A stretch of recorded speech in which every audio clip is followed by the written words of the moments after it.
Blog Talk Radio.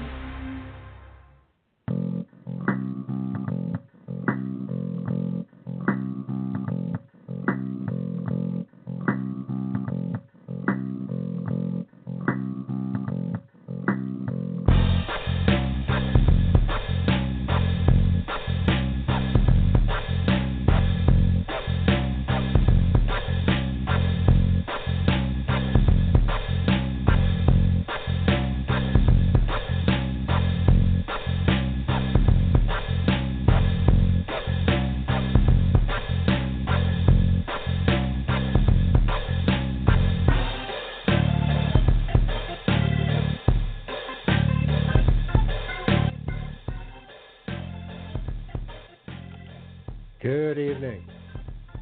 Welcome to the View Up Here.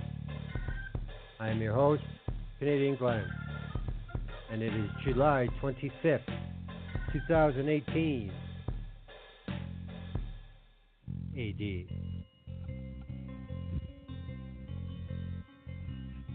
Tonight, as I stretch and yawn, Cabinet Shuffle number 2. Let all the games begin. Heading into election 2019. Now, it's the second time since the start of the Trudeau government. The federal cabinet has been shuffled, and I think Canadians can expect this will be a team that will lead the Liberal Party into the next election. Really, no big surprises, but surprises are bad. Message control is as much a part of governing as actual delivery and execution. But there are messages. Cabinet grows by 5 to 35 members, but maintains gender parity. That's message number 1. 11 ministers were moved to new portfolios and/or had their duties altered, but nobody was dropped. Message number 2. And we got some new buzzwords and some old ones. Border security, organized crime, trade diversification, seniors, interprovincial trade. That's message number 3. BC, Quebec, and Ontario members get the majority of new exposure. And those are all regions that people have identified as where they're going to have to shore up before the vote next year. But yet, Atlantic Canada, which was a clean sweep for the Liberals in 2015, lost one of their biggest ministers. That's another message. Now, the first time around, and after the first shuffle, we had ministerial letters pretty quick. Don't expect it this time. Probably be a couple weeks, if not more. And there's one of them words floating around again, the P word, proroguement. When Harper started this proroguement thing, it was an outrage. This is ridiculous. This is a tactic to avoid accountability. No, he did it twice. Hell, Kathleen Wynne did it earlier this year, just for a new throne speech to start a campaign. Ding, ding, ding, ding, ding. Winner, winner, chicken dinner. Proroguement will allow a complete reset of what this government is doing, including the possibility of bills working their way through the system dying on the order paper. At one time, that was a certainty on proroguement, but not anymore. We have a rule for that. So there are things they could make disappear. There are things they could keep moving along, but it will allow them to introduce, shall we say, this year's new model. We're going to look at the new members, who moved, why, who got demoted, who got promoted, and what's the game plan? Why are certain people in certain places? And I will give everybody a warning. I never thought this would happen. Tonight on the View Up Here, I will be referring to an article by Paul Wells. Never say never. Before we get going, I'm going to steal a page out of Coach Bourbon's BTR book. Going to have a couple hot takes, because it was last Wednesday when I was getting ready for that show when the cabinet got shuffled. The good thing was, I know what next week's show is about. The bad thing was, it couldn't have been a day earlier? Thanks. So now we're doing the cabinet show, but I'm going to do some hot takes because there's stuff going on today that are important. The election of the AFN National Chief. Perry Bellegarde has won, re-elected. Election, I use that term rather loosely. I consider it to be more of a shareholder AGM. An election means ballots to me, not hands. Anyway, apparently Crown Indigenous Minister Carolyn Bennett was seen on the floor on Election Day. Not cool. I don't know. That would be like seeing Bill Clinton on the floor of the Republican convention. Give me a break. Doesn't look good. Did I want Bellegarde to win? No. Did a lot of grassroots level Indigenous people want Bellegarde to win? Fuck no. But he won. NAFTA. Today, Minister of Foreign Affairs, unmoved in position, Chrystia Freeland, and new Minister of International Trade Development, Jim Carr, along with others, were in Mexico meeting with the outgoing president, the incoming president, and the message is clear. NAFTA is a three-nation agreement. No one-on-ones for the orange turdsicle. Everybody remember when Stephen Harper started dragging government through the courts all the way to the Supreme Court over and over and over? You say over as many times as you want. I'll just keep going. And we know how well that turned out. What we will never find out is how many hundreds of millions of tax dollars it cost to go 2-42 in the Supreme Court. Looks to me like Doug Ford is intent on going the same way. Some of the decisions from the Ford government so far are nearing that line of constitutionality. And, hey, it's only a matter of time. So I hope Ontarians are looking forward to paying taxes to defend stupid decisions by their government, because it's coming. Last but not least, the Pursuance Project. Thumbs up to all you people out there willing to give, I don't even know what the final total was. I know it was over $50,000 Canadian to a Kickstarter that has said not one word how this money is going to be spent. But it's a cool idea. You guys remember something called Yan? Hey, it happened once. We'll see. Good luck. At least their sales leader did what he was supposed to do. This is my personal hot take. Barrett Brown and Pursuance Project? Yeah, compare it to Jack and Twitter. Poster boys. Fuck all to do with nuts and bolts. Good luck. All right, that's enough of that shit. Let's see why you do that, Coach. You get some steam off right off the bat. Thanks for the tweet, man. I may have to keep doing that. We'll see. Anyway, like I said, last Wednesday, July 18th, Cabinet Shuffle.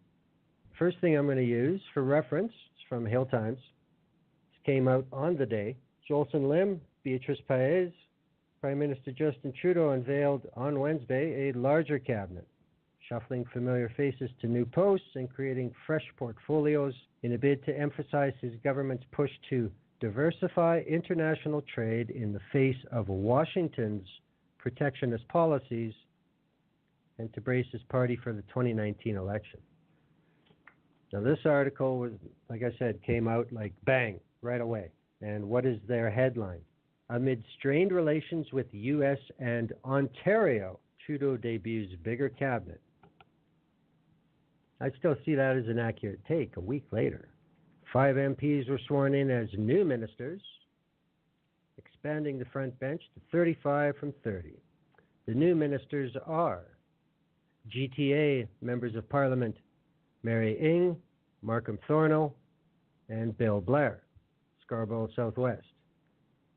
Montreal area member Pablo Rodriguez from Honoré Mercier, Philomena Tassi from Hamilton West, Ancaster Dundas, and Jonathan Wilkinson from North Vancouver. 11 existing members were shuffled to new posts or had their titles and responsibilities altered.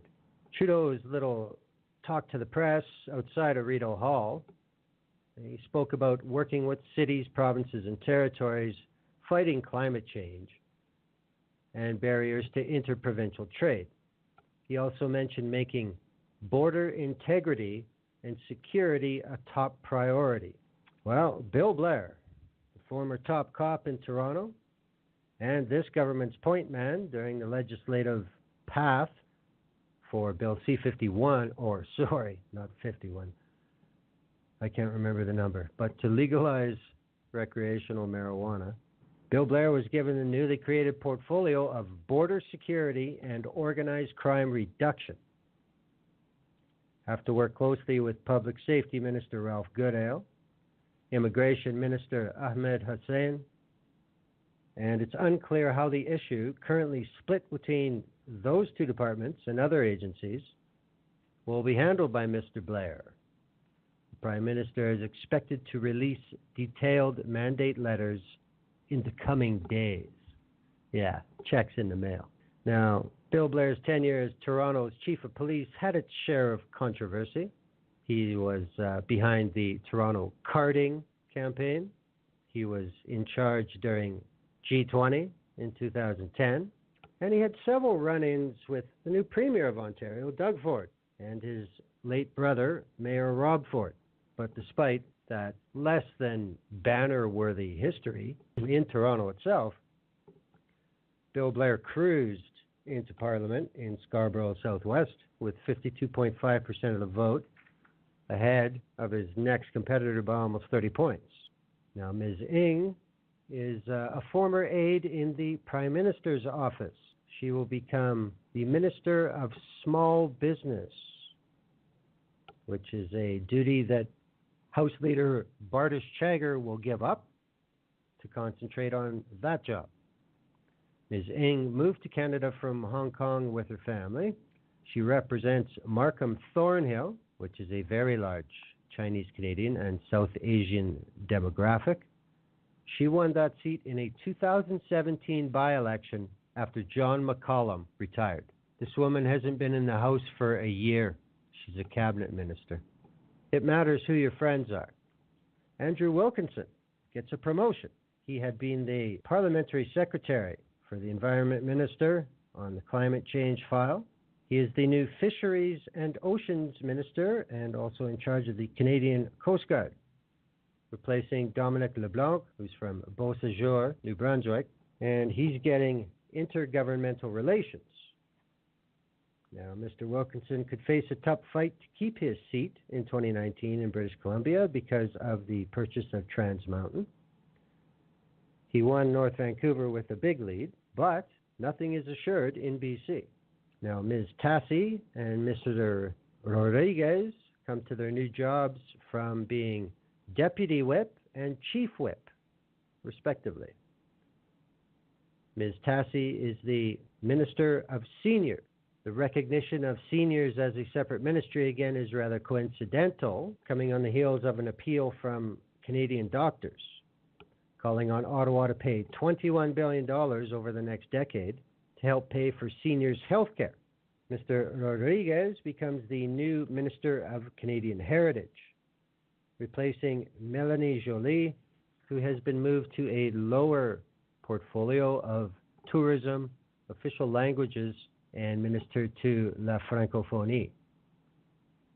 Now, Ms. Joly got as much criticism as anybody before this shuffle for underperforming. Some people I won't name that I talked to at a rather large human rights conference in May weren't fans of Ms. Joly, shall we say. She also took a lot of flack in Quebec over the government's decision to not tax Netflix. But in her riding of Ahuntsic-Cartierville, she had 46.8% of the vote and won by 17%. Now, because Ms. Joly is getting la Francophonie, Marie-Claude Bibeau will see her duties reduced to the International Development Portfolio only. Now, Dominic LeBlanc becomes the Minister of Intergovernmental and Northern Affairs and Internal Trade and Justin's best friend. Now, he has a very good reputation as a good political operative, and he's the one who's going to have to work out the federal program with the premiers, which is becoming a less friendly group every election. Now, intergovernmental affairs was something the Prime Minister had kept from the beginning of his government until now. Northern Affairs has been taken away from Carolyn Bennett, who is now Minister of Crown Indigenous Relations only. Jim Carr will take the post of Minister of International Trade Diversification, moving from natural resources, where he's been since 2015. Now, the word diversification was added to the ministry. And, of course, this is about the escalation with the trade scuffle. I'm not calling it a war between the United States and Canada, United States and everybody, particularly over tariffs on steel and aluminum and NAFTA renegotiations. Asked by reporters after the swearing-in ceremony exactly which markets the new minister, Mr. Carr, seizes for expanding Canadian trade, he pointed to South America and Asia, TPP. Who is the new Minister of Natural Resources? Amarjeet Sohi. He assumes responsibility now for the Trans Mountain Pipeline deal. Mr. Sohi only won in 2015 in the riding of Edmonton Mill Woods by 92 votes. This is his second major cabinet position since 2015. He's the only Liberal in Alberta, besides Kent Hare, who's not getting any promotions anymore. So to give him natural resources, that's a strong stand. One of the strong stands that this government took by making these choices. It's going to be important going forward, let's put it that way. In the city of Edmonton, Amarjeet Sohi is not liked, but he is respected by all. He was on Edmonton City Council for, 4 terms, and went directly to federal. He'll have his work cut out for him. François-Philippe Champagne replaces Amarjeet Sohi as Minister of Infrastructure and Communities. Now, he will get stuck with the job of those tens of billions of dollars of promised infrastructure. Carla Qualtrough is now the Minister of Public Services and Procurement and the Minister of Accessibility, which is a change in wording. It's no longer Minister for Persons with Disabilities. That was Kent Hare's original ministry. It was given to Kirsty Duncan, but now it's given to Carla Qualtrough, so she gets to double dip. Now, that's another thing to consider. Any of these ministers that have more than one portfolio, you better believe they're getting another pay bump for it.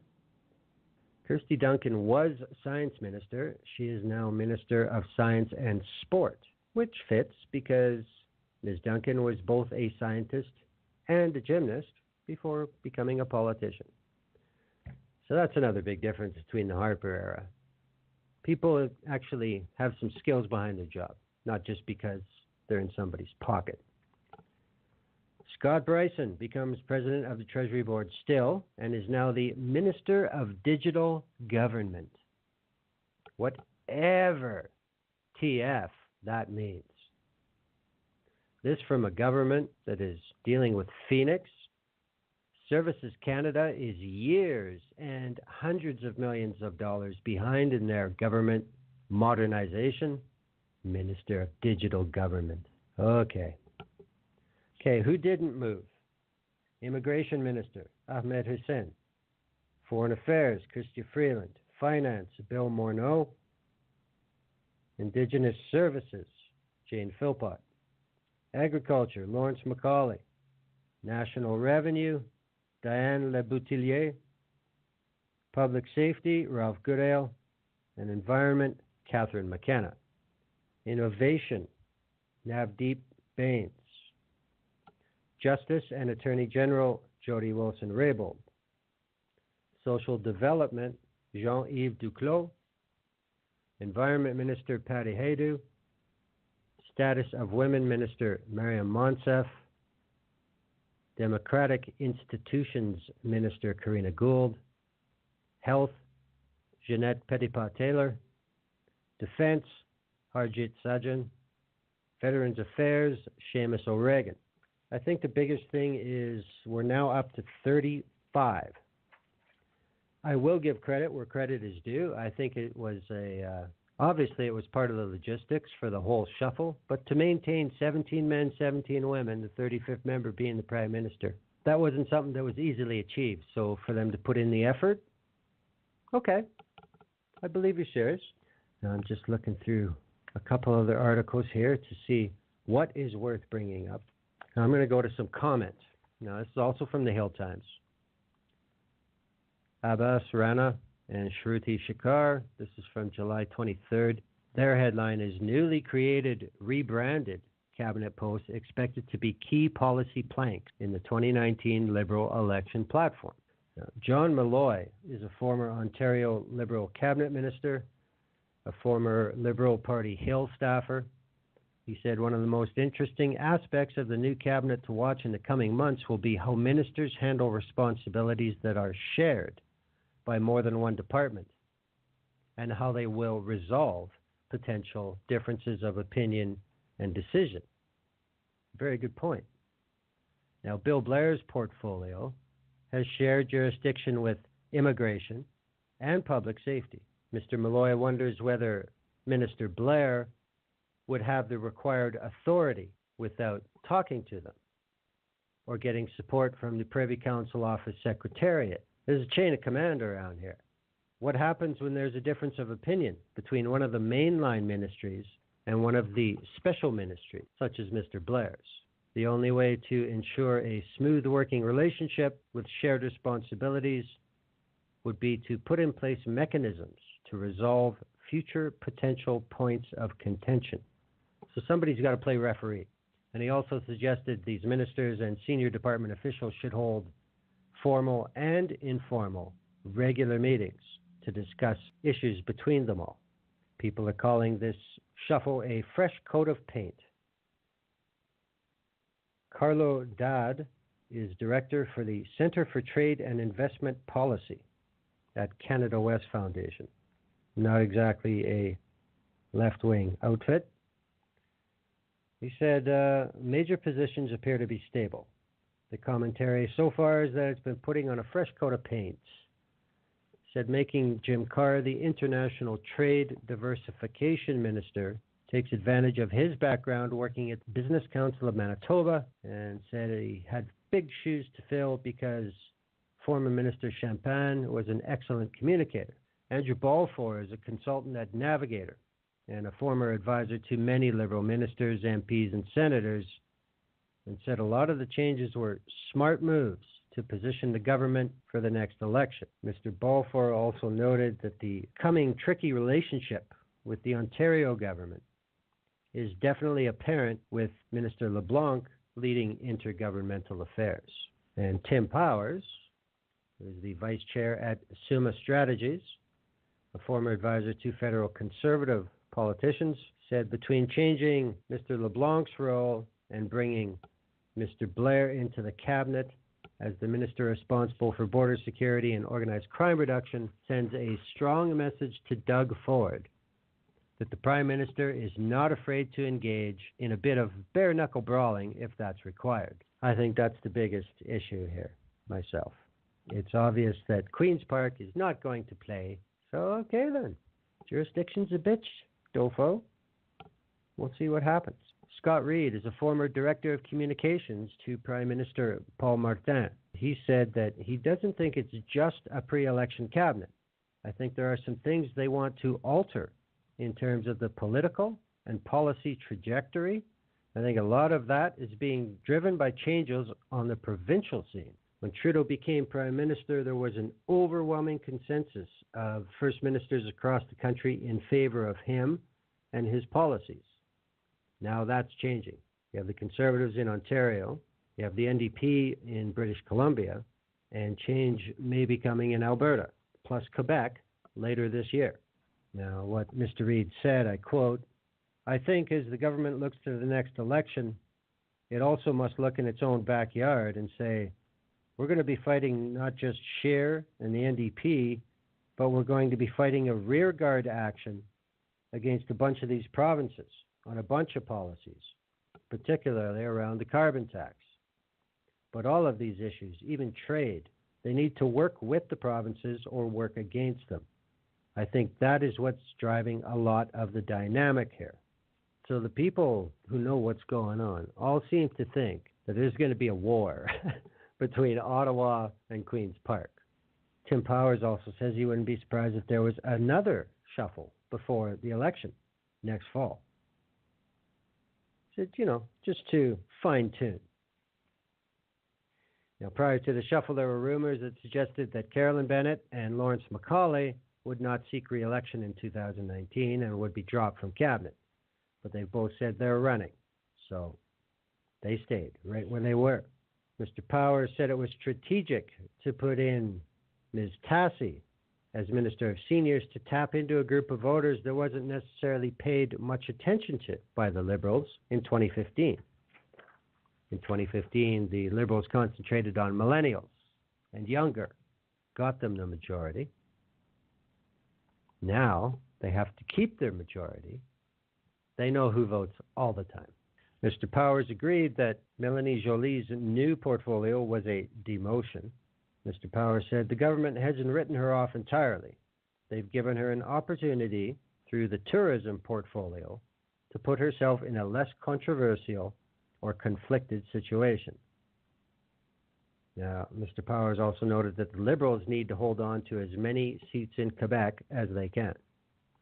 Quebec is going to be the key electoral ground in the next election, and you have to have strong players there. Hence, Mr. Rodriguez becoming the Minister of Heritage. Some who were hoping to get the call did not. Now, what about our MP for basically one calendar year that is now a cabinet member? Well, Ms. Ng is a close friend of Katie Telford, Chief of Staff to Prime Minister Trudeau.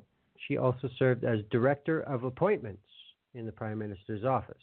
One unnamed Liberal MP said to the Hill Times, "It used to be, who do you know in the PMO?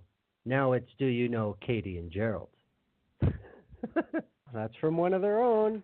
Don't anybody come at me. Don't at me. Now, I think I've pretty much covered all this. Oh, what I haven't covered was the Conservative reaction. Wow.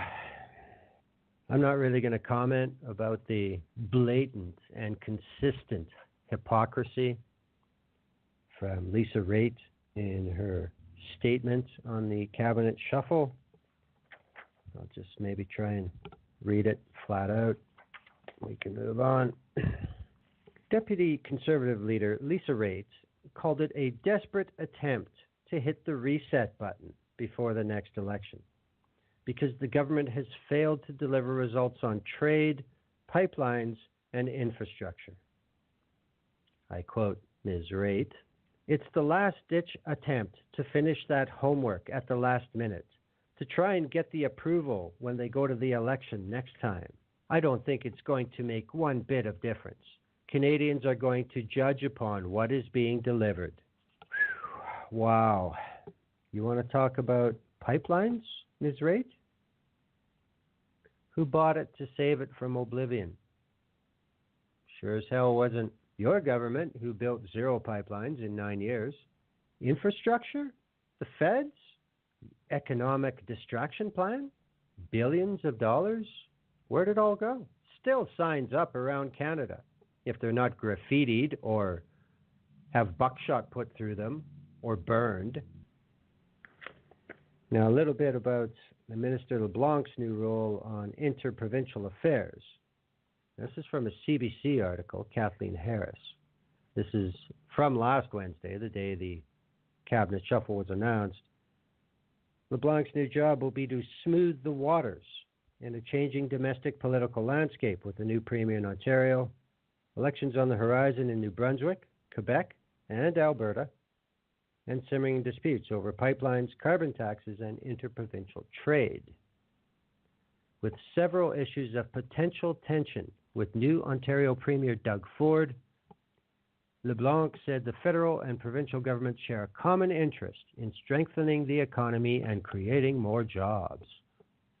There will be a lot more, I think, that we have in common that we may disagree on. And my job will be to work with all of these leaders in a way that advances the interests of Canadians. How politically wonderful. Justin Trudeau did do his best to sell Bill Blair as being, integral and fully qualified. In a news conference, Trudeau said the new portfolio will help reassure Quebecois and all Canadians that the rules around the border will be followed to the letter. The new role will also help counter the conservative fear-mongering around asylum seekers. I quote the Prime Minister, "When conservatives across the country are playing the fear card, we need strong, reassuring voices to counter that and to demonstrate that the safety and security of Canadians and their communities is something that we will never flinch on, that we will continue to deliver, and we will deliver in a way that pulls Canadians together instead of dividing them, like the Conservatives tend to be doing." Lisa Rait's response to that was, he's trying to deflect by engaging in a war of words. This from the party who has used the word illegal incorrectly for weeks and continued to use it in committee yesterday as well. This is also from Lisa Raitt. If the Prime Minister wants to characterize it in some kind of battle of semantics, that's going to be his desire to do so. I'm not going to engage on that level with him. What I ask of him is a plan and a way to fix the problem that we have currently, to give everybody assurances that our system is fair and it works. She will not engage on that level, and she wants to talk about semantics, the party that uses illegal over something that is not illegal. So, like I said, I've pretty much given away the farm that the reason I think this happened was to put out some fires before they really get going, which is very smart politically. Got to give them credit for that. Nobody ever said the Liberals were dumb. They're just neoliberals. But is the timing right? Do they have better forces than who they're up against? Well, not that Ontario is all that potent, as far as I'm concerned. They can make a lot of noise, but they don't have a lot of constitutional ground to jump on. Considering the challenge of the carbon tax that now Saskatchewan and Ontario are going to seek the constitutionality, I see absolutely no point to it. It's right there in the Constitution. It says flat out, the federal government has the authority to levy federal taxation. Period. You're done. But they want to waste taxpayer money for a publicity stunt. Okay, not that they need it at home, because neither one of the Saskatchewan or Ontario governments will be heading back to the polls before Canada does. So guess who they're helping? Andy Duty. Now this one just came out today. Again, Hill Times, Emily Hawes. Now this is something that I was waiting to hear about. The government will not be creating any new departments in the wake of last week's cabinet shuffle, according to the Privy Council office. Arrangements have already been put in place to ensure nimble and cost-effective support for ministers.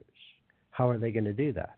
The changes may seem daunting for the public service at first glance, but one former senior government official who spoke to the Hill Times on a not for attribution basis, I guess they can't use the word anonymous anymore. It's simply business as usual. Adding a new department tends to be more distracting because you're taking parts of different organizations and you're moving them into a new department. And almost every department has its own culture. Simply changing the reporting can be much less destabilizing, and we'll only know in time. Now, I think that's an important point. If they wanted to make an official new ministry with the mechanics of it. They would take people from the other ministries and put them together.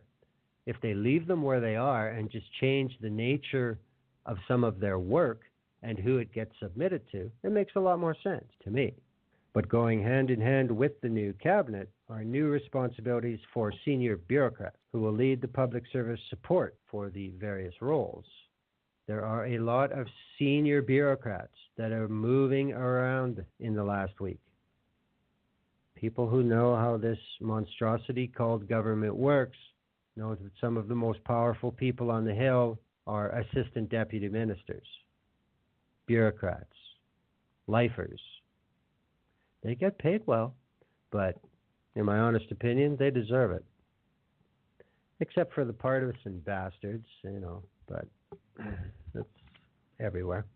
Labor Deputy Minister Laurie Sterling will be moving to the accessibility portfolio. And the Associate Deputy Minister from Public Safety, Vincent Rigby, will be helping Mr. Blair. This makes sense to me. Ms. Jolie is getting 2 senior-level bureaucrats to help her in her new role. Guylaine Roy, an Associate Deputy Minister at Heritage, and Paul Thompson from Innovation, Science and Economic Development, ADM. He's also handling the small business portfolio for Minister Ng. This seems to make sense to me, the way they're doing this. Even the union thinks it's being done the right way. One of the things that the PIPSEC, Professional Institute of the Public Service of Canada union, was concerned about this cabinet shuffle was this new designation of Minister of Digital Government. This is a lightning rod for the civil service, especially with the problems with Phoenix and the, as I mentioned, the lagging modernization of the way government does its business. Going to be an issue. But at least now, even the union says, the leadership, President Debbie Davio, says now we have a minister to send our stuff to directly, not to the ministry where the problem is happening with their digital foolishness. Now we have someone to send it to. So they'll take it. Basically what it all comes down to is several deputy ministers will serve more than one minister. Innovation, Science, Economic Development Deputy Minister John Newbley will be supporting 4 ministers. Ching, Mr. Newbley. Going to be interesting. I'm not going to get into the nuts and bolts of the transfers because, that's a little much for us. Well, let's get to some of the specific changes and the additions in Cabinet. Specifically first, let's talk about Bill Blair. Now, as I said, this is a first on the view up here in Season 9. Maclean's, I will refer to an article by Paul Wells. Bill Blair, Doug Ford's enemy in the Trudeau cabinet. In appointing Bill Blair, the MP for Scarborough Southwest, as Minister of Border Security and Organized Crime Reduction, Justin Trudeau has sent an experienced and controversial player into the political battles leading up to next October's federal election. But what's most striking about the new minister is the deep animosity between Blair and Ontario Premier Doug Ford. The feud between the two Torontonians has been a long time building and dates back to the Toronto Police Service's extended investigation into the late Toronto Mayor Rob Ford, the Premier's brother, when Rob was mayor and Doug was a city councillor. Just a little review from Mr. Wells here. Rob Ford, it would become clear, had serious addiction problems. His family was in denial for years. On October 31st, 2013, that stance became impossible. Blair called a news conference in his capacity as Toronto's chief of police to announce that the TPS had obtained a copy of the video showing the mayor smoking crack. This is the video whose existence Gawker and the Toronto Star had reported 5 months earlier. A reporter asked Chief Blair whether he had been shocked to see the video. Blair replied, "I'm disappointed." That was enough to set the Fords against the then chief. In a media blitz several days after Blair's remarks, Doug Ford called for Blair to step aside, accusing Blair of wanting to go out and put a political bullet right between the mayor's eyes. Shortly after New Year 2014, cell phone video surfaced showing a deeply inebriated Rob Ford in a fast food restaurant, calling Blair and them all a succession of obscenities, beginning with cocksuckers and continuing to other terms in Jamaican patois, whose precise meaning was the object of some debate. In February 2014, the TPS board revealed it had received a formal complaint from Doug Ford against Chief Blair. Two things were bugging Doug Ford: a 2012 fishing trip Blair had taken to New Brunswick with Andy Pringle, a civilian member of the Police Services Board, and Blair's remark that the crack video had disappointed him. Doug Ford believed that the latter comment constituted a public judgment that could jeopardize Rob Ford's right to a fair trial. He saw the fishing trip as evidence of a too cozy relationship between Blair and Pringle, a long-standing Ford family friend who Doug Ford now suspected of preparing to campaign for John Tory as a Toronto mayoral candidate. "This chief has gone rogue, in my opinion," Ford told reporters, in what was, even by the standards of the day, an extraordinarily acrimonious scrum. Well, and on that note, let's listen to a little bit of that scrum. I guess the police chief believes he's above the law here. And we're going to see if someone holds this chief that has gone rogue, in my opinion. I know you may think it's funny, but I don't, because he isn't chasing you around, Daniel Dale.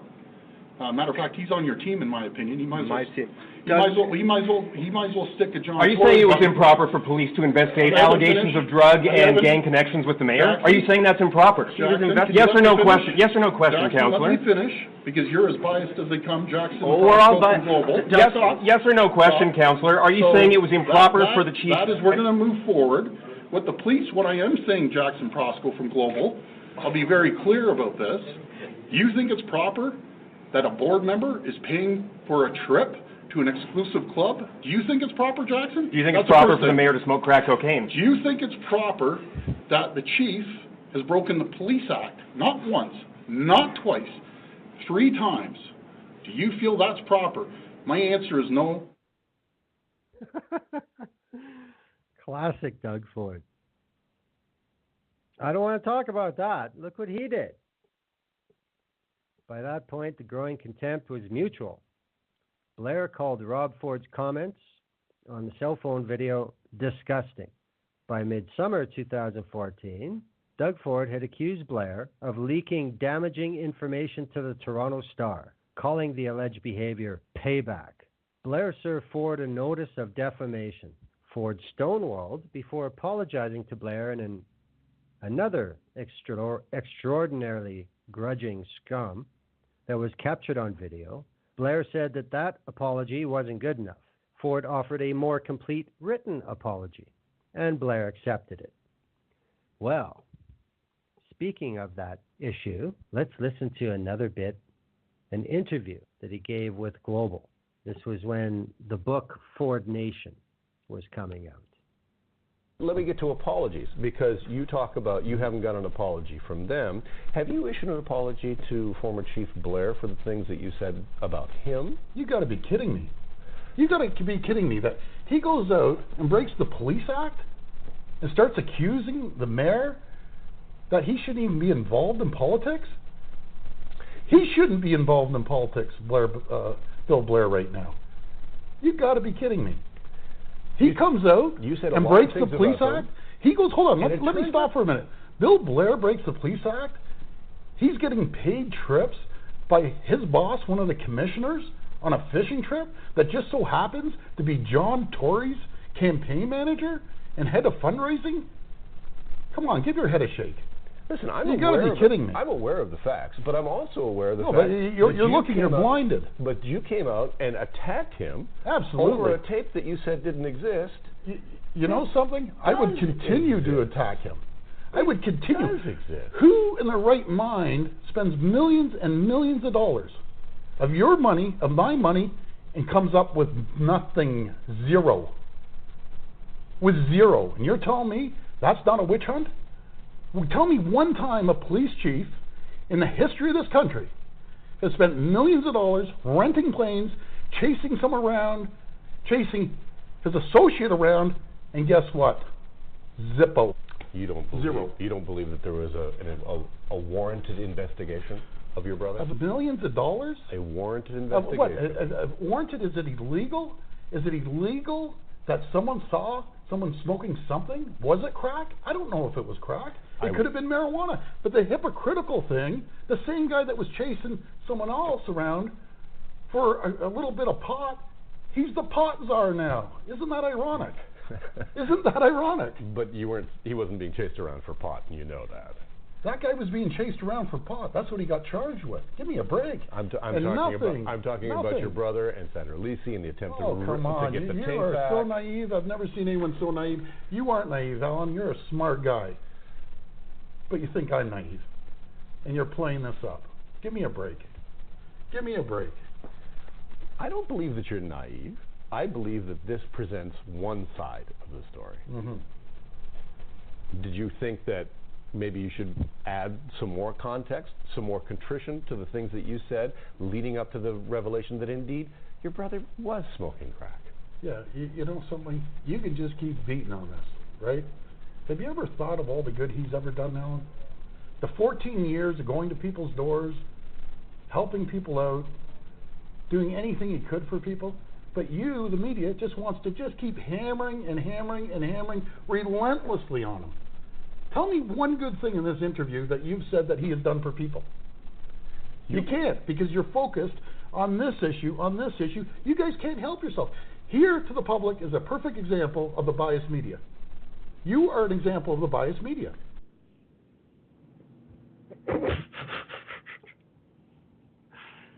There he is, everyone, the Premier of Ontario. Holy shit.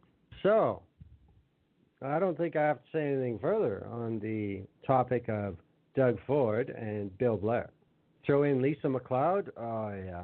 22 minutes should have a whole season right there. What about the other big shuffles? Jim Carr. This is from iPolitics, Kelsey Johnson, also on the day of the shuffle. Jim Carr has been moved from natural resources to international trade diversification. Former international trade minister François-Philippe Champagne has been moved to infrastructure and communities. Now, Jim Carr did handle the Trans Mountain purchase, which has closed. We own a pipeline, people. Yippee. Now that's up to Sohi to deal with. Prime Minister Trudeau was asked about his new international trade diversification minister. Prime Minister said that current international trade tensions are proof Canada needs to diversify its trade agenda. We need to ensure that we are not as dependent on the United States, promoting our small businesses to export more, ensuring we are diversifying our trade, is a huge responsibility for this government and one we take very seriously. Canadians, Trudeau insisted, must continue to feel the benefits of this country's trade pacts, noting the federal government is engaged in a number of trade talks, including discussions with South America. The Canadian government is also engaged in exploratory trade discussions with the People's Republic of China. Carr will have several contentious files on his desk as trade minister. Topping the agenda is the ratification of the Comprehensive and Progressive Trans-Pacific Partnership, CPTPP. which Canada has yet to ratify. Yeah, no kidding. So you notice they're going to be talking a lot about South America, Asia, South America, Asia. What they're not saying is TPP, because guess who's in TPP? South America and Asia. Just keep that in mind. Been made public that Canadian trade officials want to be among the initial 6 countries to ratify the new TPP. Japan and Mexico have already ratified it. Legislation to ratify the CPTPP has been tabled by former Minister Champagne in June. So again, when you consider proroguement, this bill ain't going nowhere. This one will carry on, guaranteed. It is expected to be a priority when the House resumes in the fall. Now, the Trudeau government has been under increased pressure from Canadian farm groups who see the CPTPP as an alternative market to the United States. Canadian farm groups. I would like some clarification on who that is. There's previous experience of Mr. Carr that will come in handy. He's no stranger to agricultural trade, having worked closely with the prairie grain industry while serving as the CEO of the Business Council of Manitoba.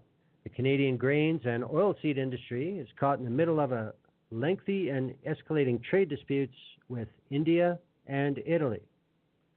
India continues to impose stiff import tariffs on international pulse imports, including goods like lentils, chickpeas, and peas.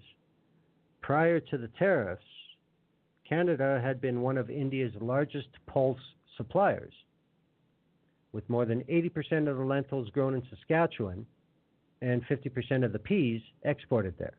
India has also imposed an additional pest treatment called fumigation on Canadian exports, which the shippers must pick up the cost. No Canadian shipments of durum wheat, the main ingredient needed to make pasta, have gone to Italy in recent months thanks to an escalating trade spat over mandatory country of origin labeling rules and consumer concerns in the EU over the use of a herbicide called glyphosate. Good for them. Some Italian consumers fear Canadian wheat has been poisoned because it is tested positive for traces of glyphosate. Italy has also said repeatedly it will not ratify the Comprehensive and Economic Trade Agreement between Canada and the EU, CETA. Now, all 28 members of the EU have to ratify CETA individually for it to come fully into force. Provincial agriculture ministers are starting to say things that they want the feds to do something about this. Saskatchewan's agriculture minister, Lyle Stewart, said the ongoing issues with Italy and India suggest the federal government needs to be more proactive. Now, just think if those problems can be solved before we hit the campaign trail in a little more than a year, that would certainly help in a place like Saskatchewan, where Ralph Goodale holds a seat. But frankly, I think Ralph Goodale could win under any party banner in that riding. Now, more political consideration. iPolitics, Holly Lake. There is a growing sense that there's been a shift from a focus on fisheries to more on oceans inside that key federal department. The decision to appoint a minister from the West Coast could also pose a political risk for the Prime Minister.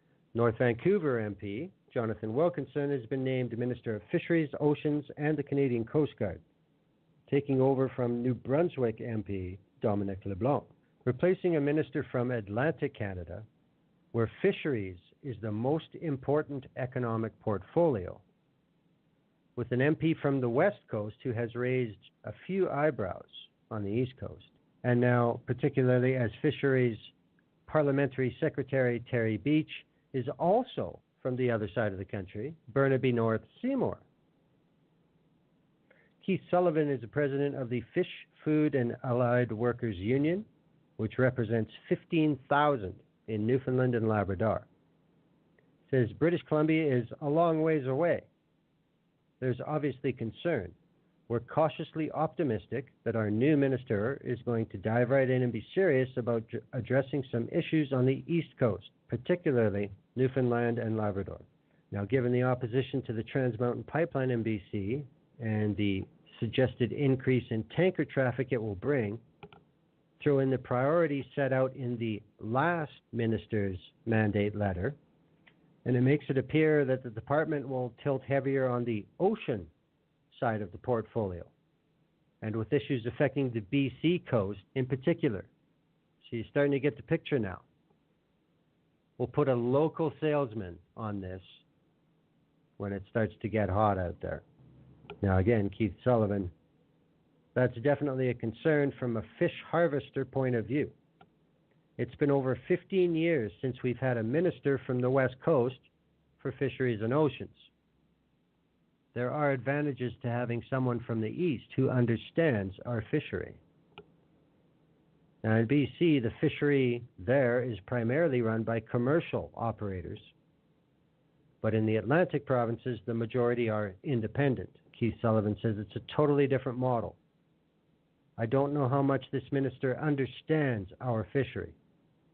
It's not obvious from his background that he would, so I think it's important that he gets out meeting people as soon as possible. They will have to lean more heavily on Liberal MPs in the province who haven't been extremely engaged with fisheries issues to ensure the issues don't get lost when dealing with a British Columbia minister. Now, Laurie Turnbull is the interim director of Dalhousie University's School of Public Administration. Her comment is, from that perspective, how can Atlantic Canada not see it as a loss?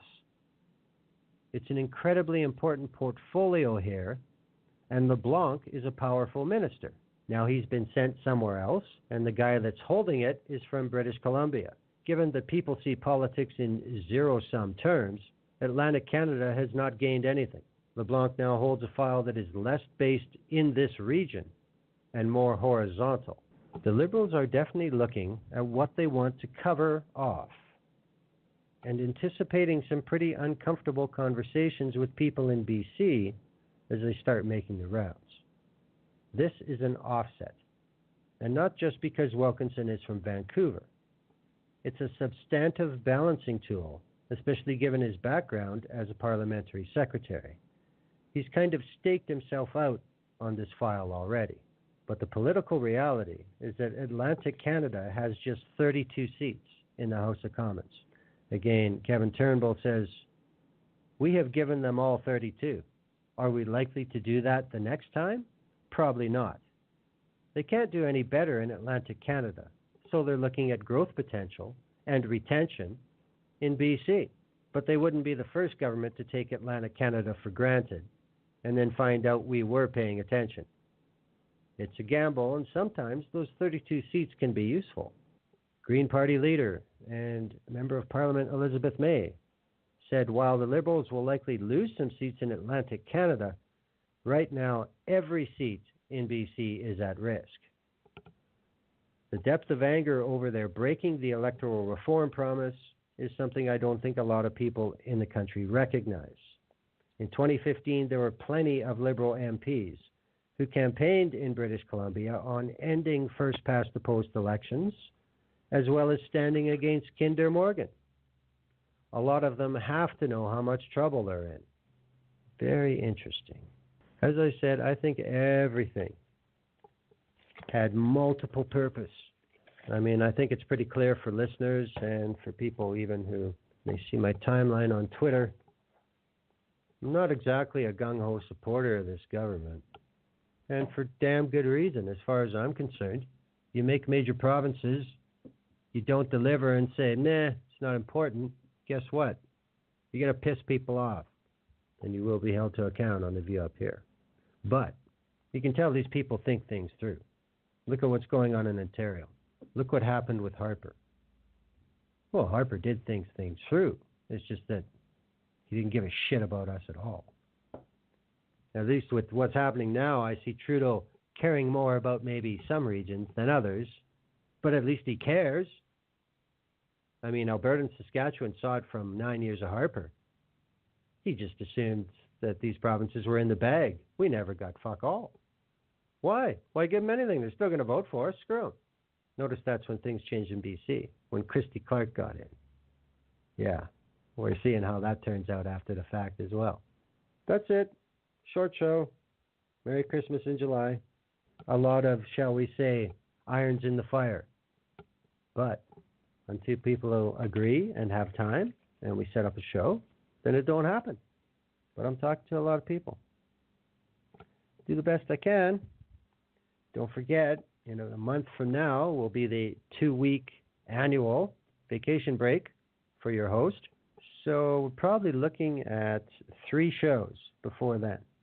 August 1st, August 8th, August 15th. Can I say who's going to be on them yet? No. Too bad. But there will be shows. No weeks off until it's holidays. I don't have to go up against hockey anymore, so that works. Now it's political events happening on show days. Had the cabinet shuffle, had the AFN election tonight. Damn it. We'll see what happens. But that's it. Keep these guys to account, people. Watch what they're doing. Pay attention. It's going to be a hot summer. Yet. Things are going to be heating up in BC. Things should be heating up everywhere. Definitely around Queen's Park. Thanks for listening to The View Up Here. That's it for this week. We'll see you next Wednesday. Thank you. Good night.